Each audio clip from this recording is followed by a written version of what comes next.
دعاؤں سے فرانس کا مسئلہ حل نہیں ہوگا۔ ہاں، حضرت سعد کے بارے میں حضور نے فرمایا یا اللہ سعد دی ہر دعا قبول کرنی۔ حضرت علاء الحضرمی دے بارے صحابہ کہندے نا سی او جنا کوئی نہیں ویکھیا، اور فرمایا جدوں بھی سمندر دے تیرن دی واری آئی، چلن دی واری آئی، دریا آ گئے تے حضرت علاء الحضرمی بغیر کشتی تو چل پے دریا اتے۔ جدوں دعا منگی اللہ کولوں تے دعا قبول کیتی، بارشاں نہیں ہو رہی، علاء الحضرمی صحابی رسول نے ہاتھ چک کے دعا، بارش شروع ہو گئی۔ فرمایا تیسری اساں انہاں گل اے ویکھی جدوں آپ جہاد کردیاں شہید ہو گئے ایک علاقے چ تے اسی انہاں نو دفن کر دیتا، اسے جگہ ہی دفن کر دیتا جتھے شہید ہو گئے۔ تے جدوں اسی مٹی پا کے ہٹے تے کہندے نے ایک صحابی دا بٹوا وچ ڈگ پیا قبر دے، بس اسی مٹی پا کے ہٹے تے انہاں کہا جناب اے میرا بٹوا ڈگ پیا، کہندے نے اسی پھر قبر کھولی، اس وقفے دے دوران قبر وچ علاء الحضرمی موجود کوئی نہیں سن۔ اور تو آیا نہ در تے کیوں بد نصیبہ۔ ہاں جی، ہونا تو وڈے تے مستجاب الدعوات کوئی نہ ہے نا، تے وہ بھی جنگاں کردیاں اسلام دی خاطر شہید ہو گئے، دنیا تو چلے گئے۔ آج لوگ یہ چاہتے ہیں کہ صرف دعاؤں سے فرانس کا مسئلہ حل ہوگا، دعاؤں سے نہیں ہوگا، فرانس کے ساتھ اعلان جنگ کرنا پڑے گا۔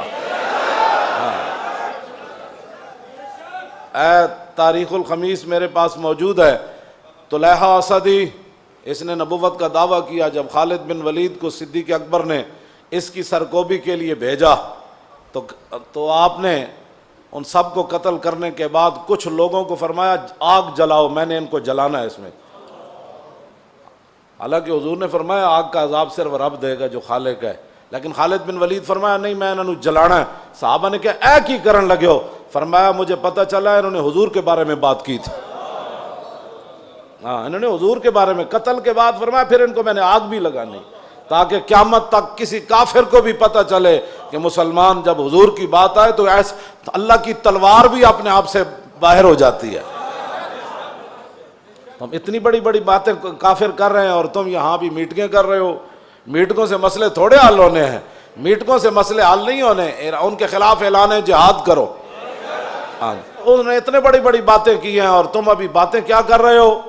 ایک جملہ صرف، مالک بن نویرہ کو حضرت خالد نے قتل کر دیا، یہ کلمہ پڑھتا تھا، یہ صحابہ پر بات بڑی گراں گزری، اتنی گراں گزری کہ حضرت عمر اپنے آپ سے باہر ہو گئے۔ حضرت صدیق اکبر کو فرمایا اس کو معزول کرو، اس کو واپس بلاؤ، اس نے ایک مسلمان کو قتل کر دیا۔ صدیق اکبر پھر صدیق اکبر سن، آپ نے فرمایا جس تلوار کو رسول اللہ نے میان سے باہر نکالا ہے نا، صدیق اس کو میان کے اندر داخل نہیں کر سکتا، بس میں معزول نہیں کر سکتا۔ حضرت عمر جلال میں آ گئے، فرمایا انہوں تسی معزول کرو، انہوں واپس بلاؤ۔ حضرت صدیق اکبر فرمایا میں ان کو جنگ سے واپس بلا لیتا ہوں۔ حضرت خالد کو پیغام بھجوایا، فرمایا کہ فوراً مدینہ پاک آؤ، صحابہ کو آپ کے بارے میں بڑے جو ہے وہ تحفظات ہیں۔ جدوں خالد بن ولید داخل ہوئے نا تو اینا امام نے لکھیا آپ دی پگڑی وچ خون آلود تیر موجود سن، یعنی وہ تیر مار مار کے جڑے آئے سن خون آلود ہی پگڑی چ لے آئے سن، وہ خون لگے ہوئے سن کافران۔ تو فرمایا اسی تے جڑا جنہاں دی خالی تقریراں نال تے او بھی حضور دی عزت ہوتے گل نہ ہوئے بندے کو، کون سا میلاد منایا وہ مجھے بتاؤ؟ جب حضور کی عزت کی بات نہ ہوئی تو وہ کون سا میلاد ہے؟ اور پھر معاملات بھی دنیا میں اپنے آپ سے باہر ہو رہا ہو کافر، اور اس وقت میلاد کے اندر لوگوں کو ایسی باتیں کرنا جس کے اندر ایک بھی حضور کی عزت کی بات نہ ہو اور فرانس کی مذمت بھی نہ ہو، وہ میلاد مجھے بتاؤ وہ کون سا میلاد ہے اور کون سی محبت رسول ہے؟ محبت رسول تو یہ ہے کہ خالد جب جنگ سے واپس آئے تو پگڑی کے اندر پھر بھی خون آلود تیر موجود تھے۔ صدیق اکبر مسجد نبوی شریف میں تشریف فرمائے، حضرت عمر دروازے پر کھڑے ہیں، یہ بڑا عجیب منظر ہے۔ حضرت عمر اپنے آپ تو باہر بھئی انہیں مسلمان نو کیوں ماریا، اے کی بات ہوئی؟ امام نے لکھا کہ صدیق اکبر دا دبدبا نہ ہوندا نا تے حضرت عمر نے خالد بن ولید دے نال الجھ پینا سی دروازے اتے ہی۔ وہ میں لفظ نہیں کہندا جڑے نے لکھن، اتنے جلال وچ حضرت عمر آ گئے تے حضرت عمر اتھوں دروازے تو گفتگو شروع کی تھی، انہاں دے او تیر چھک لے پگڑی وچ، لیکن وہ بھی تو رسول اللہ دے احسن نصارے، حضرت خالد سر جھکا کے ٹر پے.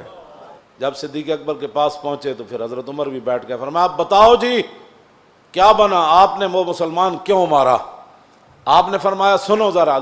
خالد بن ولید جب پہنچ گئے اندر اور صدیق اکبر نے کہا کہ آپ کے بارے میں یہ ہمیں اطلاع ملی ہے کہ آپ نے مالک بن نویرہ کو قتل کر دیا, وہ تو کلمہ پڑھتا تھا. 182 صفحے تے گل ہے جی میں تواڈے سامنے بیان کرن لگا. گل کتنی عجیب ہے. حضرت خالد بن ولید کی گل کی تھی. حضرت صدیق اکبر فرمایا جواب دو. حضرت عمر بڑے ڈاڈے اس ویلے بہت ڈاڈے ہوئے کھڑے نے, انہوں نے تسی آپ جواب دو, آپ جواب دو. ہاں حضرت خالد بن ولید گل کی تھی. انہوں نے کہا جناب میں ماریا تو انہوں ہے کلمہ وہ پڑھدا سی, لیکن جدوں میں انہوں کیا نا بھائی تسی زکوٰۃ کیوں نہیں دیندے بھائی, کی مسائل ہیں تانوں, کی مسائل ہیں. اللہ اکبر. خالد بن ولید فرمان لگے صدیق اکبر نے جناب جدوں میں انہوں کیا میں کہا زکوٰۃ تسی کیوں نہیں دیندے, کلمہ جو پڑھیا تو ہن زکوٰۃ دا کی مسئلہ ہے تانوں؟ فرمایا کہ قالا ان صاحبکم قد توفیا. فرمایا کہ وہ کو کہنے لگا کہ تواڈے نبی تے دنیا تو تشریف لے گئے, زکوٰۃ تے حضور دی ظاہری حیات نال سی. انہیں اے نہیں کیا کہ انا رسولنا, انہیں کہا اے نہیں انہیں لفظ کہا, انہیں کیا تواڈے نبی. تے صدیق اکبر فرمان لگے بالکل ٹھیک کیتا ہے تسی. ایتھے تے قوم تے نا نال فرق ہو جاندا, تے قوم تے نا نال فیصلے افضل الخلق بادر رسول کر دیندے. جڑے نو دین نہیں نہ سمجھ آیا تے او پھر دین پڑھن, یا پھر ذرہ عشق نبی از حق طلب اور سوز صدیق علی از حق طلب.